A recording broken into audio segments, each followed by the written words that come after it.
नमस्कार दोस्तों, स्वागत है आपका गवर्नमेंट एम्प्लॉय चैनल में। दोस्तों, अगर कोई कर्मचारी चौथे या फिर पांचवें या फिर छठवें वेतन से रिटायर होता है तो उनको सातवें वेतन के हिसाब से पेंशन मिलेगी। दोस्तों, कर्मचारी कोई भी वेतन आयोग से रिटायर हुआ हो, जब जब भी पे रिवाइज होगा उसका फायदा कर्मचारी को दिया जाएगा। उसी के साथ साथ जब भी डीए रिवाइज होगा तो उसका भी फायदा पेंशनर को हमेशा मिलेगा। तो दोस्तों, आपको मालूम होगा कि हर 10 साल पे रिवाइज होता है और डीए साल में 2 बार रिवाइज होता है। तो चलिए सबसे पहले देख लेते हैं वेतन कब कब रिवाइज हुआ है। दोस्तों, 1986 से लेके 1995 के बीच जो कर्मचारी रिटायर हुए हैं वे चौथे पे स्केल में आते हैं। 1996 से लेके 2005 के बीच जो कर्मचारी रिटायर हुए हैं वे पांचवें पे स्केल में आते हैं और जो कर्मचारी 2006 से लेके 2015 के बीच रिटायर हुए हैं वे छठवें वेतन आयोग के तहत आते हैं। 2016 से लेके 2025 के बीच जो कर्मचारी रिटायर होंगे वे सातवें वेतन आयोग के तहत रिटायर होंगे। तो दोस्तों, आपको मालूम होगा कि रिटायरमेंट के समय जो आपका अंतिम बेसिक होता है उसका आधा आपकी पेंशन होती है और उसके ऊपर जो डीए मिलता है वो जोड़ के फाइनल पेंशन मिलती है। पर अब सातवां वेतन 2016 से लागू किया गया, इसलिए 2016 के पहले या 2016 के बाद जो कर्मचारी रिटायर हुए हैं उनकी बेसिक चेंज हो जाएगी और सातवें वेतन के हिसाब से पेंशन मिलेगी। तो दोस्तों, नया पेंशन कितना मिलेगा इसको जानने से पहले आपको अपना नया पे स्केल जानना बहुत ही जरूरी है। अगर ये जान जाते हैं तो आपको अपनी नई बेसिक मिल जाएगी। अगर नई बेसिक मिल गई तो आपको कितनी पेंशन मिलेगी तुरंत आपको मालूम हो जाएगा। तो चलिए सबसे पहले देख लेते हैं आपका नया पे स्केल क्या होगा। तो इसके लिए चलते हैं एक चार्ट की तरफ। तो वीडियो के नीचे लाल कलर का सब्सक्राइब बटन है, उसको दबा के फ्री में सब्सक्राइब कर लीजिए और पास की बेल आइकन को भी क्लिक कर दीजिए, क्योंकि मैं कर्मचारियों और पेंशनरों के काम की वीडियो इस चैनल पे देते रहता हूँ। तो सब्सक्राइब जरूर कीजिए और इस वीडियो को एक लाइक जरूर कीजिए। दोस्तों, इस चार्ट में देखेंगे तो पहला कॉलम चौथा पे स्केल का है, दूसरा कॉलम पांचवा पे स्केल का है, तीसरा कॉलम छठवें पे स्केल का है और चौथा कॉलम सातवें पे स्केल का है।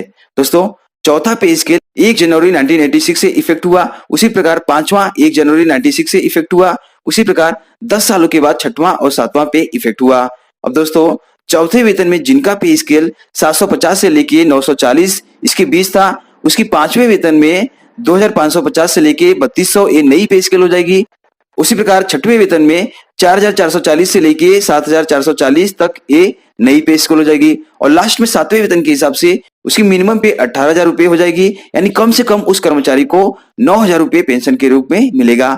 एक कम से कम अमाउंट की बात कर रहा हूं दोस्तों। सातवें वेतन में उसकी नई बेसिक के हिसाब से उसकी पेंशन बढ़ेगी। उसी प्रकार चौथे वेतन में जिस कर्मचारी का पे स्केल 950 से लेके 1500 तक था, उसकी पांचवें वेतन में नई पे स्केल 3050 हो जाएगी और छठवें वेतन में 5200 नई पे स्केल हो जाएगी और सातवें वेतन के हिसाब से उस कर्मचारी को कम से कम 11,000 रुपए के आसपास पेंशन आएगी।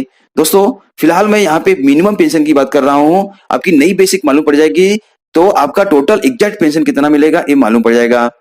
तो दोस्तों, चौथे पे स्केल में किसी कर्मचारी का 975 से लेके 1660 पे स्केल था, तो पांचवें वेतन में उसकी नई पे स्केल 3200 से लेके 4900 हो जाएगी और छठवें वेतन में उसकी नई पे स्केल 5200 से लेके 20,200 के बीच हो जाएगी और 2000 ग्रेड पे हो जाएगा और सातवें वेतन में उसकी पेंशन कम से कम 21,700 का हाफ उसको पेंशन मिलेगा।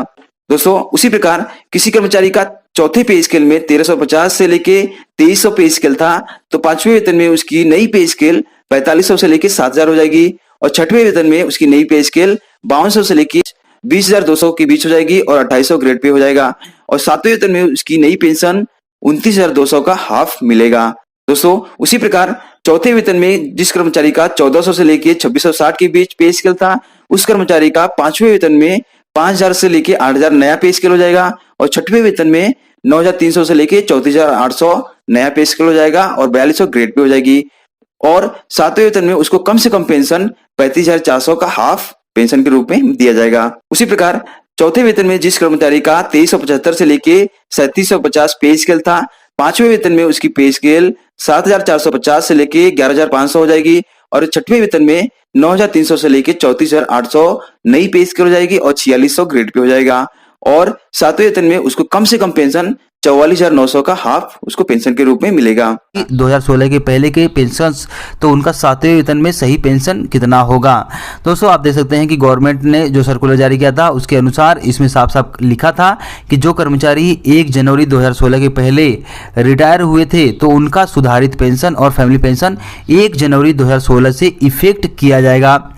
कर्मचारी ने जो भी अमाउंट कम्यूट किया था, यानी कम्यूटेशन करने के पहले का जो भी उनका बेसिक पेंशन था, यानी 31 दिसंबर 2015 को जितना भी वे बेसिक पेंशन पाते थे उसमें 2.57 से मल्टीप्लाई करके 7 CPC में लेके आया जाएगा। अगर 2.57 से गुणा करने पे वो अमाउंट मैट्रिक्स टेबल में नहीं है तो उसके आगे वाला अमाउंट कंसीडर किया जाएगा। तो पूरी जानकारी आपको एक एग्जांपल के थ्रू आपको देने वाला हूं, तो आप इस चैनल को जरूर सब्सक्राइब कर लीजिए और इस वीडियो को एक लाइक जरूर कर दीजिए, क्योंकि इस तरह दोस्तों मैं यहाँ पे आपको एग्जाम्पल के थ्रू पूरी जानकारी देने वाला हूँ। दोस्तों मैं यहाँ पे एग्जाम्पल के थ्रू आपको बता दूं कि 31 दिसंबर 2015 को किसी पेंशन भोगी की बेसिक पेंशन समझो 9,000 रुपये थी, तो उसमें 2.57 से मल्टीप्लाई किया जाएगा।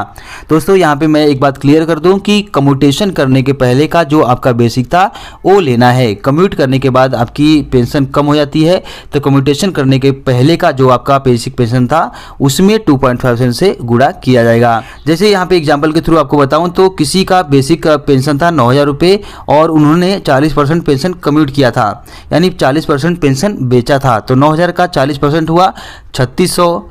अब 9,000 में 3600 घटा देंगे तो आ गया 5400 रुपया। तो कम्यूटेशन करने के बाद ये अमाउंट आपकी पेंशन हो जाएगी। पर यहाँ पे कहा गया है कि कम्यूटेशन करने के पहले का जो आपका बेसिक पेंशन था वो लेना है। जैसे कि यहाँ पे 9,000 उनकी बेसिक पेंशन थी कम्यूट करने के पहले, तो 9,000 लिया और उसमें 2.57 से गुणा किया जाएगा। तो 9,000 लेना है और उसमें 2.57 से गुणा करना है। अब आया 23,130 रुपया। अब ये अमाउंट 7वें वेतन की मैट्रिक्स टेबल में देखना है। आप जिस पे स्केल से रिटायर हुए हैं, जिस ग्रेड पे से रिटायर हुए हैं, तो उसी ग्रेड पे वाले कॉलम में ए अमाउंट को ढूंढना है। अगर ए अमाउंट नहीं है तो उसके आगे वाला अमाउंट लेना है। जैसे कि इस कर्मचारी के केस में इनका 2800 की ग्रेड पे से रिटायर हुए हैं, तो 2800 की ग्रेड पे वाले कॉलम में देखना है। जहाँ पे ए अमाउंट दिखेगा तो उतना ही आपकी पेंशन हो जाएगी। अगर ये अमाउंट उसमें नहीं दिखता है तो उसके आगे वाला ज़्यादा वाला अमाउंट कंसीडर किया जाएगा। दोस्तों आपको बता दूं कि 7th पे कमीशन का जो सर्कुलर जारी किया गया था उसमें कहा गया था कि जो 2016 के पहले के पेंशनर्स हैं उनके बेसिक को 2.57 फिटमेंट फैक्टर से मल्टीप्लाई करके 7 CPC के एग्जिस्टिंग पे बैंड में लाया जाएगा और उसका हाफ उनकी पेंशन होगी और 30% उनकी फैमिली पेंशन होगी। इसके साथ ही साथ कहा गया था कि नोशनल पे फिक्सेशन के हिसाब से रिविजन किया जाएगा। डिपार्टमेंट ऑफ एक्सपेंडिचर की तरफ से जो टेबल जारी किया गया है उसके हिसाब से इसमें संशोधन किया जाएगा। तो जो कर्मचारी 1 जनवरी 1986 के पहले रिटायर हो गए हैं तो उनके लिए भी इसी टेबल को बेस मान के फिक्सेशन किया जाएगा। जैसे कि 5वां वेतन 1 जनवरी 1996 से लगा था, तो जनवरी 96 से लेकर दिसंबर 2005 के बीच जो कर्मचारी रिटायर हुए थे तो वो 5वें वेतन आयोग में आएंगे। तो मान लेते हैं कि 5वें वेतन आयोग में किसी कर्मचारी की पे स्केल 10,000 से लेकर 15,200 थी और लास्ट पे ड्रॉन था 11,300। अब इनका फिक्सेशन कैसे होगा, तो यहाँ पे 3 स्टेप आपको बताया गया है। स्टेप 1, इनकी जो लास्ट पे ड्रॉन थी उसमें 1.86 से मल्टीप्लाई करके इनको 6वें वेतन आयोग में लाया जाएगा, क्योंकि ये 5वें वेतन आयोग से 6वें वेतन में पहले जाएंगे उसके बाद 7वें वेतन में आएंगे। इसलिए 5वें वेतन आयोग की लास्ट पे ड्रॉन में 1.86 से गुणा करके 6वें वेतन आयोग में लाया जाएगा। उसके बाद 2.57 से गुणा करके 7वें वेतन में लेके जाया जाएगा। तो दोस्तों आपको बता दूं कि इनकी 5वें वेतन आयोग में लास्ट पे ड्रॉन थी 11,300 रुपये, तो लास्ट पे ड्रॉन में 1.86 से गुणा किया जाएगा, क्योंकि 6वें वेतन आयोग में 1.86 फिटमेंट फैक्टर यूज किया गया है और 7वें वेतन आयोग में 2.57 फिटमेंट फैक्टर का यूज किया गया है। अब 1.86 से गुणा करने के बाद उसमें ग्रेड पे को ऐड कर देंगे, तो जो अमाउंट आएगा वो हो गया 6 पे के हिसाब से नोशनल पे, यानी कि 6वें वेतन आयोग के हिसाब से इनका नोशनल पे इस प्रकार से काउंट किया जाएगा। जो 5वें वेतन आयोग की इनकी जो बेसिक थी उसमें 1.86 से गुणा किया जाएगा और गुणा करने के बाद जो आएगा उसमें उनका ग्रेड पे काउंट किया जाएगा। ग्रेड पे जोड़ने के बाद जो अमाउंट आएगा उनकी नोशनल पे के हिसाब से बेसिक हो जाएगी 6 पे में।